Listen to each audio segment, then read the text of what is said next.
Right then, welcome back to Iron Sports. The 43rd staging of the Gibson McCook Relays will be held this Saturday, February 23, at the National Stadium. Now, seen as one of the traditional development meets on the Jamaican track and field calendar, Chairman of the Organizing Committee, Professor Rainford Wilkes, joins us on set to discuss what to expect at this year's 43rd staging. Professor Wilkes, welcome back to Iron Sports. Thank you very much.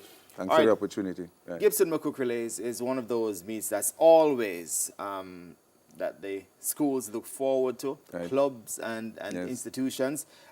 What to the organizing committee makes the Gibson McCook Relays so attractive every year, and what keeps you going is the 43rd staging. Right. So the philosophy behind it was a stellar event that was going to contribute to development, showcasing. When it started, it was the only meet prior to Champs that would really bring all the schools together. Even today, it's still the only meet that brings all the schools together. There's many other development meets which have come along since then. Tend to be regional, and several of them take place on the same Saturday. And Saturday of the Gibson Relays is the only meet.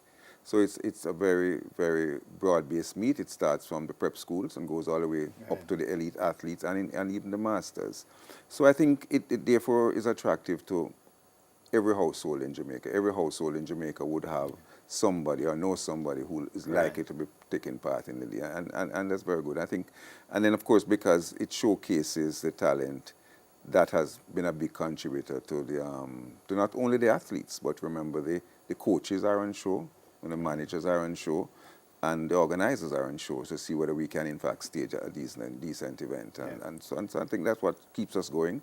We had some tremendous founding fathers, the McCooks, Teddy McCook in particular, building on the philosophy of Bishop Gibson in the school system. And then, of course, people like Howdy Harris came along. And we've just tried to maintain it and improve it, take advantage of new developments in technology and so on. But the philosophy is the same. Speaking of improvements, what new can we expect this year? Because I know each year... we try. This year in particular, I would like to highlight the use of more modern technologies for photo finish camera, for the clock at the finish line. And we will have electronic boards that will demonstrate the distances and the heights at the long jump, pole vault, and the high jump areas. So we are benefiting from Bruce James and the MVP group, who have made some important new equipment available to us, and we thank Digicel for their sponsorship of that. And we think that will improve the look and the feel of the games for the day. I know internationally, for instance, at the IAAF World Relays, we have the mixed relay events at the junior level also. Formerly at the youth level, we also had mixed relays. Have you ever given thought to maybe introducing that here? We gave thought to it, and we actually made it available. We made it available to the 4x400 open, but we had no takers. There were no entries. Perhaps we came out a little too late with it, and it's still novel in our setting. But it definitely will be on the agenda next year. Yeah. And we will probably look to the groups that are more well-served in terms of numbers. Perhaps the group we targeted this year couldn't put the teams together. But definitely it's a current attraction, and we would like to get on board with it. Yeah. Now, we usually see the final product. It looks good.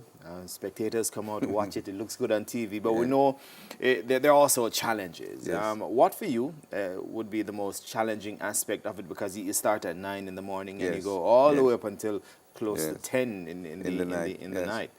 Well, we've had talks with our production people, and that's a big challenge. And therefore, we have to consider how we're going to fund it. It's not impossible, but we may have to be thinking about, rest crews to replace crews. That 12 hours is a very long time, and then I'm told that in the business, the crew call is 3 hours before you actually broadcast. Right. So we probably, and I don't know how many hours after. So the minimum we're talking about is 16, 17 hours for the day. So that's a challenge, but we've been blessed with our sponsors. and that has fluctuated over there. But this year we can't complain. We're served with and some long-term sponsorship, some of which are coming up for renewal. But we are optimistic about that, how that will go. The stadium is a challenge. It's without being harsh, it's an obsolete facility. Right. Operating under the Yes. grandfather clause, Yes. we understand. And this year in particular, there are some specific issues, like the Stadium East was under construction. We are told and we are reassured that it will be ready, but if it wasn't, finding somewhere for this large number of athletes, 3,000 and more of them, to warm up and be prepared and to be properly marshaled would be difficult. Yeah. But we understand that the plans are in place for those improvements. Sponsorship security is a challenge, but we've developed a very able team over the last few years under Major Merrick Lloyd and Errol Green and Maurice Lawrence. And we really have a nice template for security. We've had some good partnership with JUTC for transportation. So we're feeling good about Meeting the whole thing. Yes. Yeah. All right, let's look at let's onto the track now. Right. Let's look at some of the matchups you can expect. Yeah. The Milo Western Relays usually give us a little preview as to what we can expect at the Gibson Relays, and the rivalries are usually renewed. Those who are beaten at the Milo Relays usually come ready to turn the tables. Right. At Gibson, I myself competed at Gibson, so I know about the atmosphere and winning there. But what can we expect amongst the high schools? Well, first of all, we expect all of the high schools to be back Yes. this year. Last year we had a little hiccup, but we expect all our high schools to be in the fray this year. I have not kept up, should be a better student of the game, but I have not kept up with all the matches. But I noticed that, and in reading some of the articles that will appear in our magazine, Raymond Graham certainly is focusing on the 4x800 and maybe the 4x400 women. The young sprinters, I mean, Kevonia Davis is a name that catches everybody's eye. And I'm looking forward to her because I think all of us are a bit disappointed that the postseason racing against Brianna Williams didn't come through.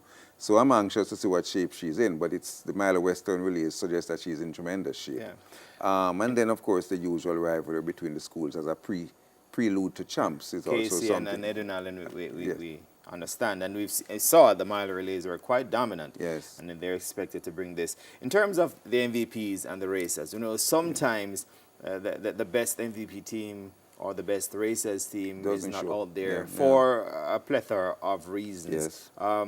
Based on your entry lists, what are you? Well, we expect very good representation. We've always been rather cautious in calling names because these are professionals with branding rights and so on and so forth. But all that we have heard so far, we're working with some of the leaders in some of those organizations in other spheres. And therefore, we feel we would have been told if there are going to be any major disappointments. So we expect all of those teams to show. And looking at the previous meets for the year so far, they have been showing up. So we'll be very disappointed if they were not there. So that's the most we can say. But we expect racers, MVP, and Sprint Tech to be there in full force. Finally, in terms of the spectators that you anticipate to come out, you can look in the cameras and tell us and let them know in terms of cost and what time to turn out and so on. Well, the tickets are the same as last year. So it's $3,000 for that so-called finish line area. For the rest of the grandstand, it's $2,000 per person, and the bleachers are $500. And many of our major sponsors have large quantities of bleachers tickets will be given out. So we expect a very good turnout.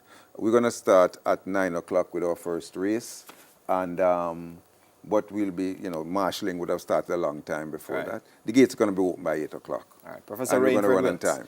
Yeah, thank you so very much. Thank you very much for the opportunity. On Iron Sports. And we'll also be there through our sister station, Hits 92 FM, with the live coverage as well, starting at about 4 p.m. Right then, so we take a break. And when we come back, we're going to be heading over to Caymanas Park. More racing, but of a different kind. Soon come.